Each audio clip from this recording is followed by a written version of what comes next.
Good morning, Lakeview. Good to see you.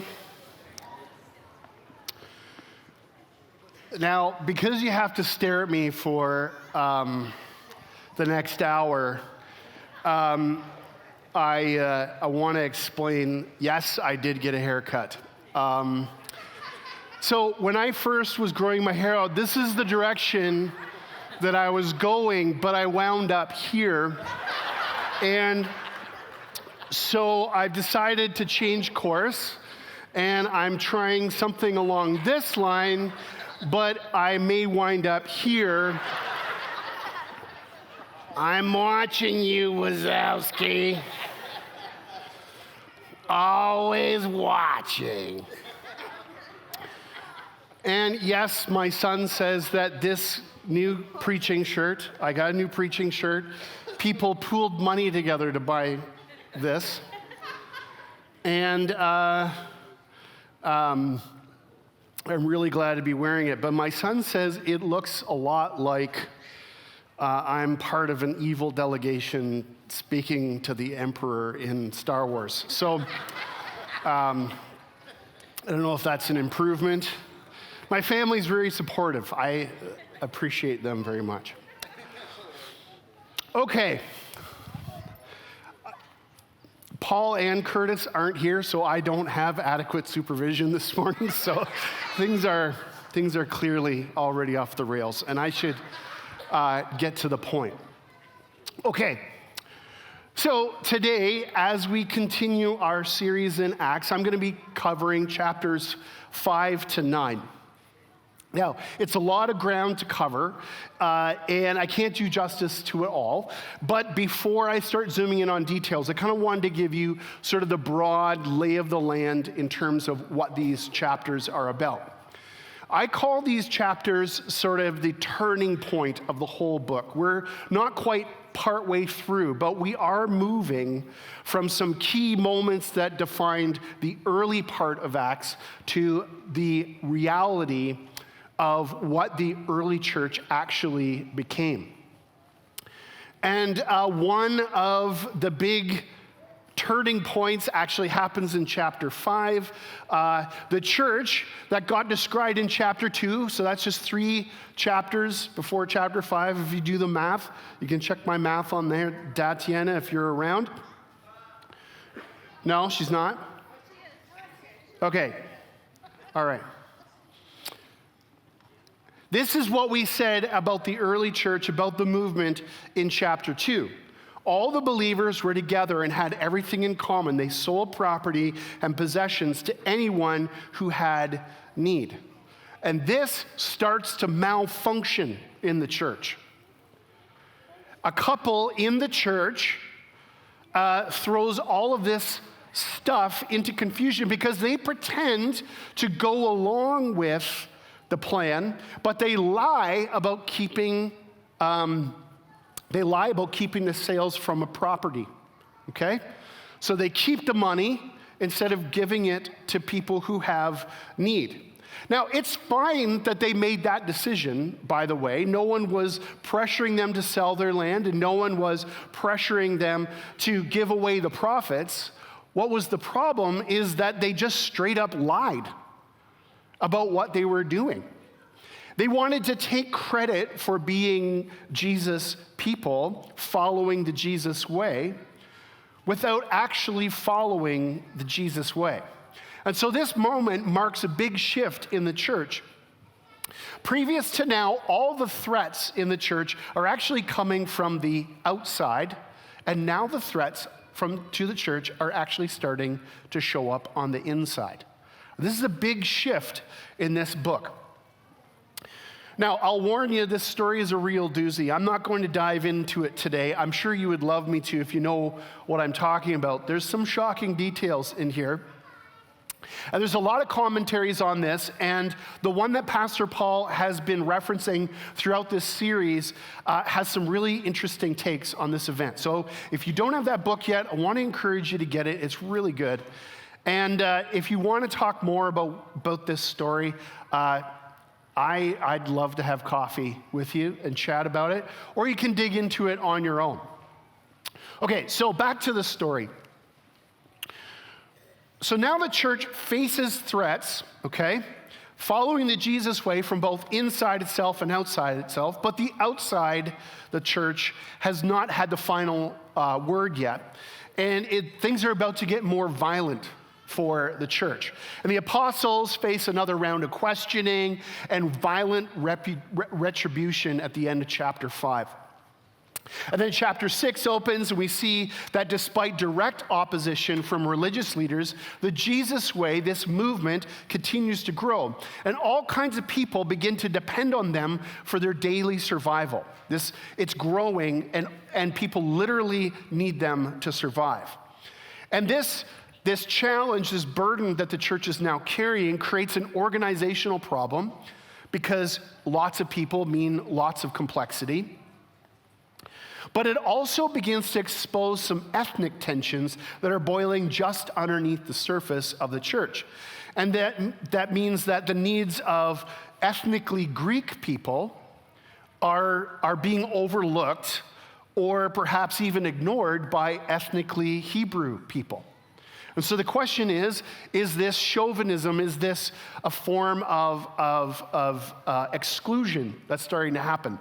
So what happens is the leaders of the Jesus way, they decide to address this problem by electing more leaders. So that does a couple things. It gives them more institutional capacity to meet people's needs, but it also is designed to try and help ease some of the ethnic tension that's growing. And one of the people that's selected to lead is named Stephen.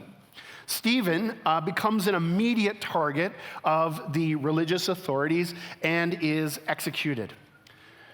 Meanwhile, on the sidelines of that execution is a young guy that we now know as Paul. And you know that guy, Paul? You heard of him? He wrote a huge chunk of the New Testament, and he also shares a name with our pastor. That Paul. So this young Paul, he's known as Saul at this point, is radicalized by this display of power from the religious authorities, and he signs up to become the lead persecutor of Christians. And so Paul's on his way to kill Christians in Damascus. And while on his way, he meets Jesus. He has this vision. And Jesus asks Paul directly, "Why are you persecuting me?" And it turns out Paul doesn't have a very good answer for that question. And he converts to the Jesus way. And then, in an act of bravery, the people that he was going to kill take him in as one of their own. And they look after him. And so Paul recovers from this conversion experience, and he begins preaching to the Jewish people that lived in Damascus. And those folks are blown away by the depths of Paul's arguments because he's arguing from a Jewish perspective. Okay?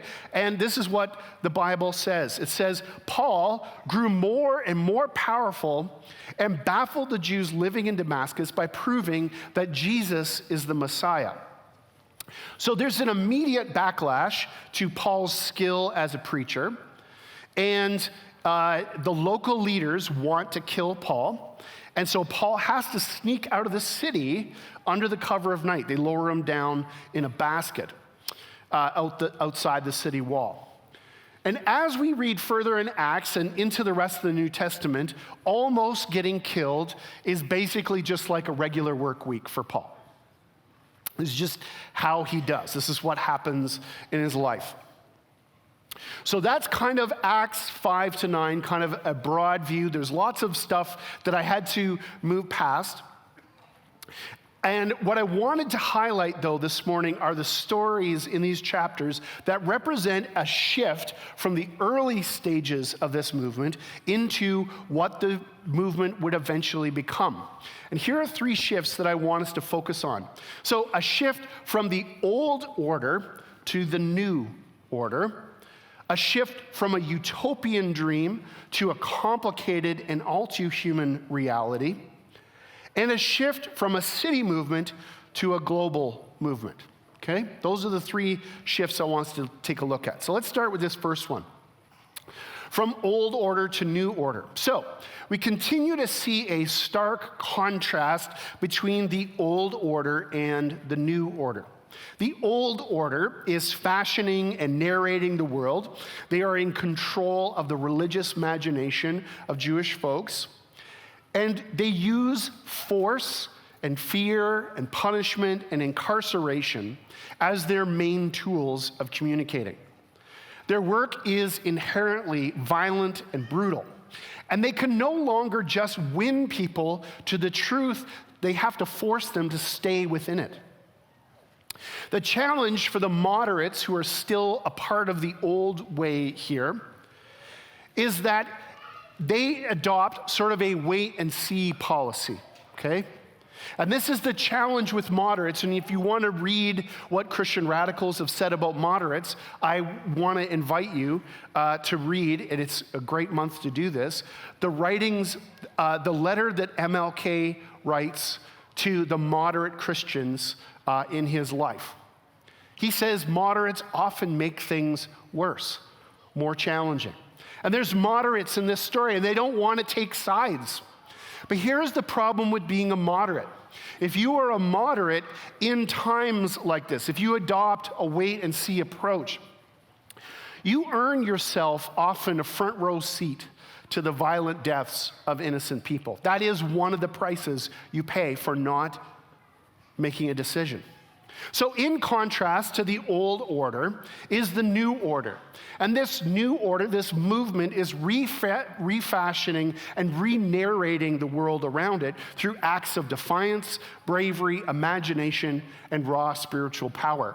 When Stephen is arrested, he is asked to give an account for what he believes, and he literally re-narrates the entire Old Testament and says, this points to Jesus. And it's the Christian's story. It's compelling. Their way of life is compelling. Their tools are health, healing, belonging, and transformation. And people at this point are literally walking right past drawn swords to join their ranks. Becoming a Christian could actually cost you your life at this particular moment. And people are still doing it because the news is so profound. And so what happens is a persecution breaks out against the Jesus way, against this movement, and it makes staying in Jerusalem impossible. And this is the key to the future of the chapter of the book of Acts. But right now, it just really feels bad. Another strange feature of the persecution is that it's uneven. So some followers are left alone, and others are placed in prison and even murdered. And this raises an important question for the church, and this is what our main commentator for this series asks. He says, how is it that the faith of some disciples is rightly seen as a threat to the social order, while the faith of others may be seen as too inconsequential to merit attention, and or so closely aligned with the old order that is indistinguishable from it? That is a heavy-duty question for us to ask ourselves in this culture. This is an important question that we need to ask as Christians, but we need to ask it carefully. Do I live in a way that is contrary enough to the life-destroying systems of the current age to actually draw attention to myself? I'm going to repeat that. Do I live a way that is contrary enough to the life-destroying systems of the current age to draw attention from it? Even negative attention. Now, I want you to be careful when you ask this question, because right now in Canada, there are Christian nationalists that have asked this question too. But instead of living into a new way, they are trying to rebuild an old order. They see themselves, of course, as living counter to the Canadian government. And the story they tell each other is about how persecuted they are, and this fuels their whole movement. However, what they teach each other is just the old order masquerading as the Jesus way. And I don't want you to be fooled by this. They don't practice the Jesus way the way Jesus practiced the Jesus way. They are interested in power. They are interested in a return to cultural domination.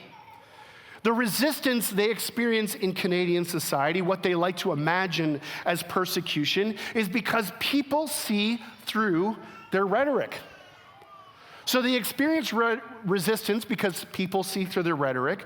And oddly enough, some of the folks who resist them are not Christians themselves, but they know that what's being taught by Christian nationalists is so counter to the gospel that they know something else must be animating them.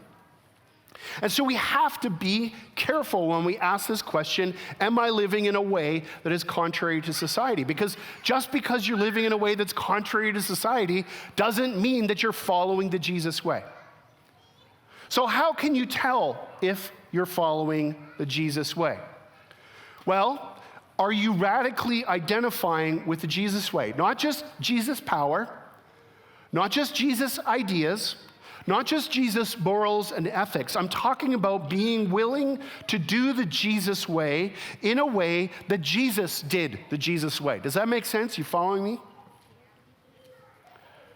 And you can take a cue from our Methodist ancestors. They asked this question of each other regularly, and this is a prayer that they would pray on New Year's Day every single year. And I think it's a really fine litmus test for what we're listening to. It says this: I am no longer mine, but yours. Put me to what you will. Place me with whom you will.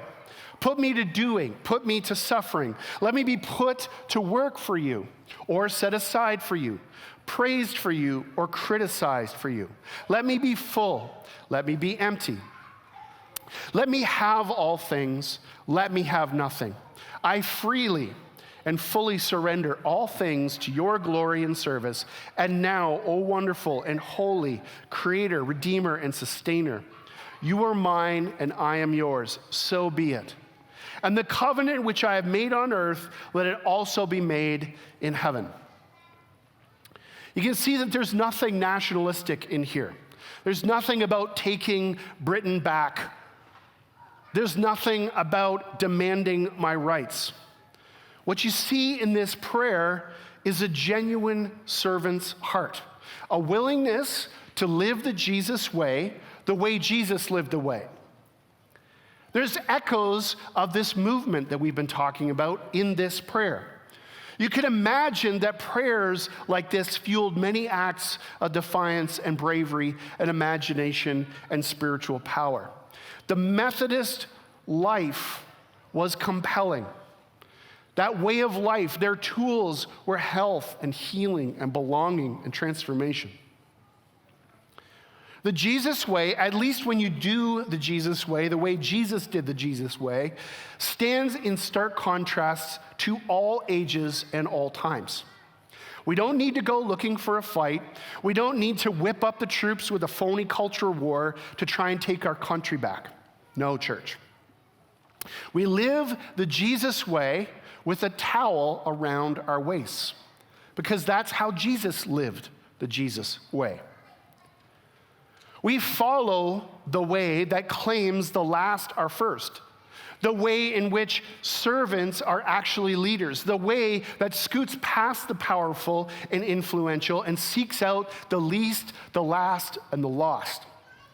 If you do the Jesus way, the way Jesus did the Jesus way, you will naturally find yourself at odds with the death-dealing aspects of whatever time and place you find yourself in. Okay,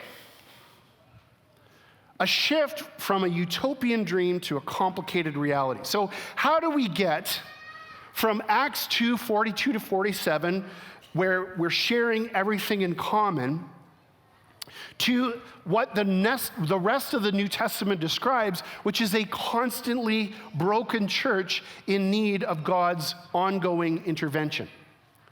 In short, I want to say, how do we get from Acts 2, which sounds like an amazing place to become the kind of church that we actually are?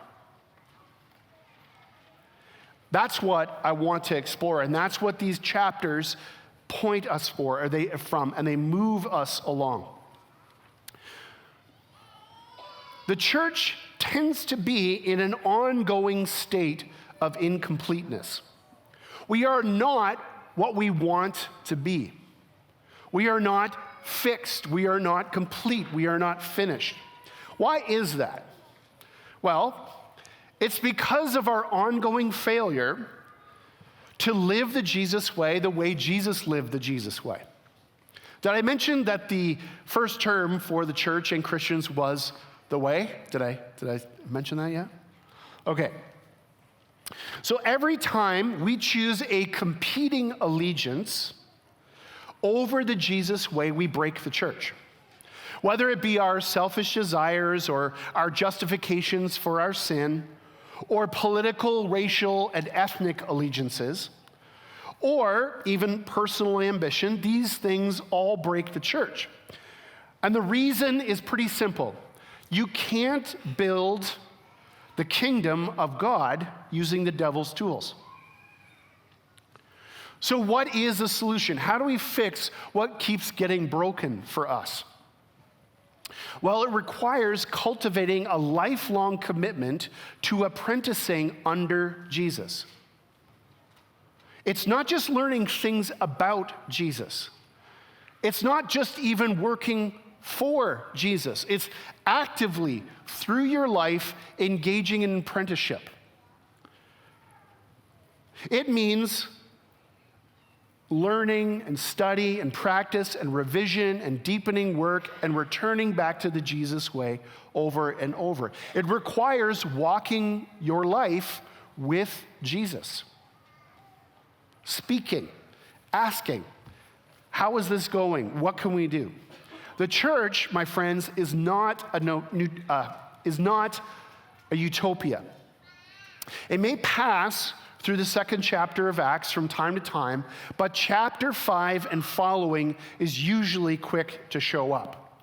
The church is not a utopia. It is a very real place with very real people who start their lives as citizens trained and discipled by a cultural empire to often choose the opposite of the Jesus way. And we start there, but we come together. We're called out of that world, and we're called into something brand new.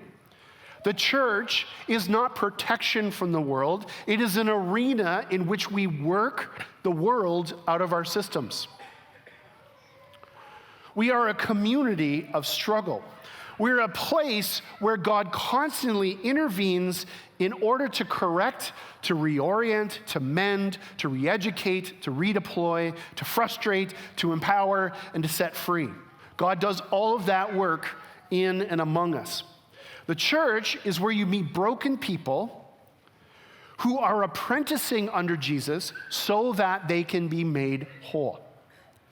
That is what our church is meant to be. Okay, let's talk about moving from a city movement to a global movement.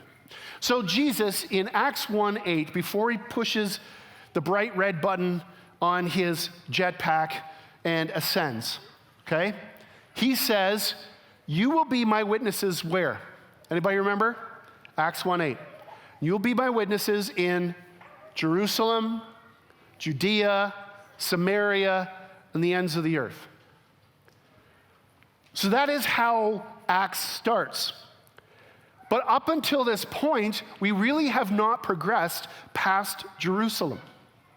That is about to change. And next week, we're going to really see that work underway. But right up until these chapters, the movement consisted mostly of only Jewish people, and was pretty much contained to the city limits of Jerusalem. Now that is all about to change, because the persecution that Paul and others spark off does something really unexpected to this movement. It forces the church to meet the needs of people the church doesn't understand yet. People the movement in Jerusalem had no vision for. People, the movement, weren't even aware that God was capable of transforming. That's where this movement is at. It's about to be sent to a group of people that they weren't even fully sure God could work with. That's where we're at. But that is all about to change. And in these later chapters, what we're going to see is the power center of this movement begin to shift from the city of Jerusalem to this new place called Antioch. And eventually, it's going to spread to the furthest reaches of the planet. I want you to think about this for a second. We would not be here in this room unless this process was practiced over and over throughout time. This building would not exist. You would not be here listening to me this morning, and maybe you would prefer that, but we wouldn't be here today unless people had done this work, had rounded this corner, made this shift. And not just did it once, but did it over and over. One of my big theological heroes, he is a Gambian. His name is Lamine Sene. And he says this in his writing called Translating the Message. It says, Christianity, from its beginnings, found its identity in the need to translate its theological message from the native Aramaic and Hebrew of its founder, Jesus Christ. Now, on the surface, that does not sound like very much of a revolution. But let's dig a little bit deeper. What in the world is God doing?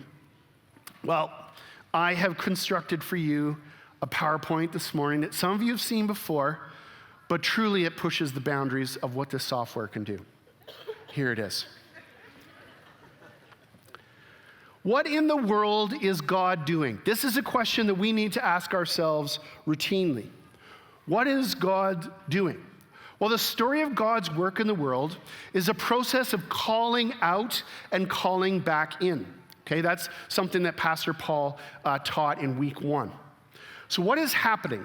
Well, we have folks who are held prisoner in their home cultures and divided by these walls of hostility, people that we know are natural enemies. And God calls people out, I know, right? God calls people out of their home culture as they are called to die to themselves, as they are to acknowledge and rid themselves of competing allegiances, as they submit to the Jesus way, they are pushed to the very edges of their home culture.